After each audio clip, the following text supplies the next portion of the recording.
Imagine falling from a place like this, over 600 meters of pure fun and terror. That is like 6 football fields stacked on top of each other. This is Adaklu Mountain. With such a height, it's guaranteed that you can see this mountain from several kilometers away. Now let me show you. This is Adaklu Mountain from UHA's new site. And this is Adaklu Mountain again from the Youth Resource Center in Adaklu, aka Adaklu Stadium. And this also is Adaklu Mountain from the regional capital Ho, above the clouds. Oh, and this is also Adaklu Mountain from the old UHA site. And to top it all off, this again is Adaklu Mountain from the Volta General Hospital Ho, aka Trafalgar. In my previous video, I explained the 4 major requirements that every mountain needs to meet in order to be suitable for paragliding, where you need a gentle side for vehicles or everybody to transport to the top, a flat surface for taking off and logistics, a steep side for flowing all the way down, and then a flat surface on the ground for perfect landing. And a closer look at Adaklu Mountain, it appears as if God woke up one day and decided that, let me give these poor people of Volta region a perfect mountain for paragliding. And boom, we have Adaklu Mountain right here. But seriously, Adaklu Mountain is spec'd perfectly for paragliding. I mean, look at that. Closer look at this mountain. Clearly shows the gentle slope that moves from the right all the way to the top. The road leading to the top is really bad. Like, it is the worst road you can possibly imagine. There's light on the horizon. Do you know why? Let me let you into a little secret. That road might be rough and really bad, but the road minister of Ghana now is from there. That is his village. So if the road minister no can't do that road, make we take do paragliding, he's in trouble. He's dead meat.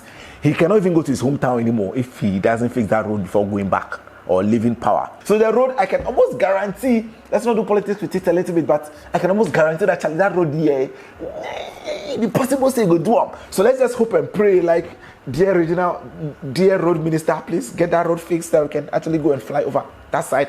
So option number 1, let's not give it a full check, let's give it a half check that it is almost checked. Okay. The second requirement is getting a flat surface where you can actually launch off and then get some party going, or a place you can organize logistics. Now the top of this mountain, it might not look like much. It is obviously covered in trees, but you can see this white shirt right here. Look, so if you look closely, you realize that from this way all the way back to the front here, there's quite a large surface here. So we need to just kill a few trees and all that, and don't scream, because trees obviously don't give us a lot of oxygen for the earth. So don't come and say killing trees is a bad idea in the comments, because trees, we know they need them. Well, need them, but not in this case. And let's talk about landing. If you take off from the mountain, this is what you actually see. But whoa, that looks kind of scary. That is 6 football fields packed on top of each other. But if you have the heart and you can actually endure this heart-wrecking situation, sure, that is what you'll be seeing. And you can see there are quite a number of places, in fact a lot of places where you can actually land when you're in the air. If you're in the air and there's even any emergency, there are a lot of places you can actually land in Adaklu here. Let me show you, let me tell you what I mean. So the whole of Adaklu land is fairly flat, and well, apart from the mountain, everything else is quite flat. Even if it's not cleared, it's quite flat for you to land. And if you look at the second town in Adaklu, you realize there are some few football fields also there. So now you can either land in one town or the other. In fact, there are about 3 areas you can actually land in Adaklu where the place will always be suitable for you to fly. So one advantage of flying or paragliding at Adaklu is possibly flying in any direction and getting a perfect place for you to land all the time. If you're wondering why for a whole month I've been disturbing you about paragliding in the Volta region, it's not as if I have any personal interest, but you see, the closest thing I've experienced to paragliding is this. Let me show you.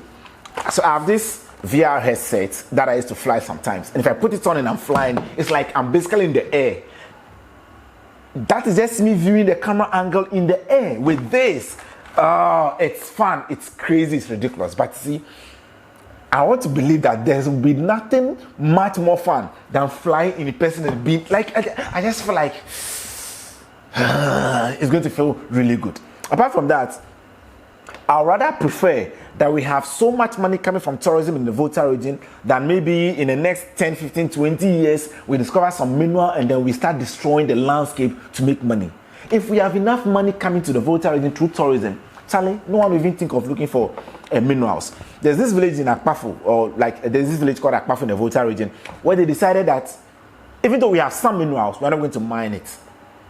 And that is serious. They decided you have minerals, but no one will touch it.